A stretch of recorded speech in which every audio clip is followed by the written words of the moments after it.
Morning everyone. सकाळची सुरुवात झाली आणि टिफिन वगैरे दिला आणि आता मी करते उरलेलं बाकीचा स्वयंपाक.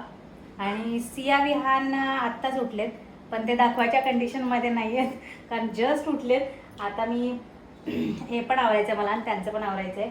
तर इकडे बघा काय आहे, ह्या आहेत शेवाळ्या आणि ह्या मळगव्हाच्या शेवाळ्या आहेत. तर आज मी नाश्त्याला हे बनवणार आहे आणि बनवताना तुम्हाला दाखवते. त्यानंतर मग नाश्ता करणार, सिया विहानची आंघोळ करायचे, आंघोळ घालायचे त्यांना. तर अशी कामं आहेत. आत्ताचा अपडेट एवढा आहे की अजून माझं सगळं काम बाकी आहे. आणि तुम्हाला सांगते, इकडे मुंबईला इतकी गरमी आहे ना, म्हणजे बघू शकता माझा चेहरा एकदम. आता किती मी 1 तास झालं किचनमध्ये काम करते टिफिन बनवायचा. तर मला इतकं हे वाटतं की असं म्हणजे घामाघूम असं घाम गळतो, इतका मला घाम येतोय. तरी आमच्या इथं थँक गॉड की फॅन आहे किचनमध्ये, पण गॅस चालू असल्यावर तर आपण लावू नाही शकत. त्यामुळे आपल्याला गॅस बंद केल्यावरच, पण ॲटलिस्ट गॅस बंद झाल्यावर तरी थोडीशी हवा भेटते, म्हणजे इवन भांडी वगैरे घासताना. तर कारण इथे कसं आपल्या सांगलीसारखं नाही आहे, बाहेर मोकळं वातावरण, आजूबाजून सगळ्या बिल्डिंग्स. तर त्यामुळे हवा आता एवढी येत नाही. त्यामुळे आपली लाईटवरचीच म्हणजे आपल्या फॅनवरचीच हवा घ्यावी लागते आपल्याला. आणि सांगलीला असं फॅनची गरजच नाही आहे आणि इतकी छान हवा असते बाहेर अंगणातून येते. तर असो, त्यामुळे थँक गॉड की ॲटलिस्ट किचनमध्ये फॅन आहे. किचनचं काम झाल्या मी लगेच फॅन लावते. पण गॅस चालू असताना तर आपण फॅन चालू करू शकत नाही, कारण गॅस राहतच नाही, स्वयंपाक होतच नाही. ते इतकं गरमी आहे बापरे. मला असं वाटायला आता कधी पावसाळा लागेल. नॉर्मली मला ना असं कधीच वाटत नाही की उन्हाळा संपावा. म्हणजे माझं थोडंसं वेगळं आहे, मला उन्हाळा आवडतो. का उन्हाळा आवडतं त्याचं कारण पण सांगते. म्हणजे कसं आहे ना, उन्हाळ्यात बघा आपण आरामात बाहेर फिरू शकतो. गरमी झाली तर आपण बाहेर फिरू शकतो किंवा फॅन लावू शकतो, कूलर लावू शकतो, ह्या सगळ्या गोष्टी आपण करू शकतो. पण आपल्याला मोकळ्यापणाने बाहेर फिरता येतं. हां, ऊन असतं, पण त्यातही आपण स्वतःला कवर करू शकतो किंवा उन्हाच्या आधी फिरू शकतो. ऊन जरा ह्यांचा दंगा करू नका, माझा व्लॉग चालू आहे. मग त्यानंतरही आपण फिरू शकतो, म्हणजे संध्याकाळच्या वेळेला पण आपण मोकळेपणे फिरू शकतो. पण पावसाळ्यात कसं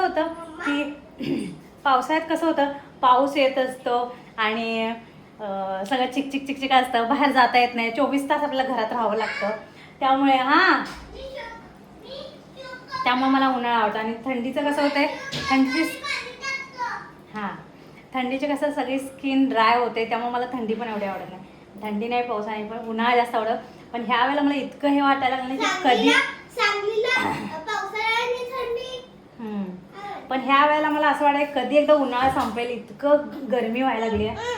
आणि किचनमध्ये काम करायचं म्हणजे की नको वाटतंय, पण काय ऑप्शन नाही आपल्याला, पटपट केलं पाहिजे. ही पोरं आहेत ना, मला एवढी दमवतात.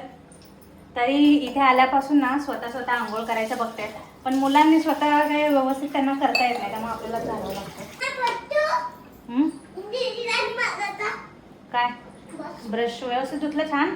हां, तर व्हेरी गुड. तर इथं आल्यापासून ना माझी मुलं स्वतः आंघोळ करायचा प्रयत्न करतात. म्हणजे त्यातून मला कुठेतरी हेल्प होते, म्हणजे त्यांनी केलं तर माझं तेवढ्या वेळात दुसरं काम होतं. पण पूर्ण पण मुलांवर सोडून चालत नाही. स्वच्छ व्यवस्थित आंघोळ घालायची असेल तर आपल्यालाच घालावी लागते. तर 2-3 दिवस झाले सिया कंटिन्यू स्वतः करत होती. मग तिला म्हणलं आता मी घालते तिला, म्हणजे दोघांना पण. काय ग्लास थांब ना, दीदीने भरली भरायचं मुला. आता मी सिया विहानला तुम्हाला दाखवू शकत नाही, तर त्यांचं आवरल्यानंतर मी तुम्हाला दाखवते. हां,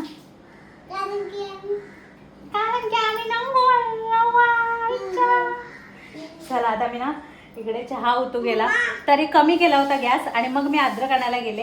आणि थांब ना बेटा, 1 मिनिट थांब ना, दीदीचाच ग्लास घ्यायचा, किती भांडी भरवायची. तर मी गॅस कमी केला आणि मग अद्रक आणायला गेले, आणि कमी असून सुद्धा उतू गेला. म्हणजे ते पातेलं छोटं असल्यामुळे उतू गेलं, ते माझ्या लक्षात आलं नाही. मला वाटलं कमी केलं, आता मी निवांत अद्रक आणायला गेले, तेवढंच उतू केलं. तर आता मला ते पण साफ करायचं आहे. चला पटपट करून घेते, थोड्या वेळाने भेटते. सिया विहानची आत्ता आंघोळ झाली आहे बघा. इथं विहान बसला आहे. सियाने पावडर कसा लावला आहे एवढा भूतासारखा. हिला एक दिलं ना की लिमिटच्या बाहेर लावते. विहान तरी कमी लावला आहे, हिने बघा किती लावला आहे. काय नाश्ता करते? शेवाळ्याचं उपीट. मिरची काढली वेगळ्या प्लेटमध्ये, छान झाले. इथं आई बसले नाश्ता करायला आणि सिया विहान सगळे टी व्ही बघत नाश्ता करायचा. खा गं पटकन खान सगळं ताटात संपलं पाहिजे हे ना विहान.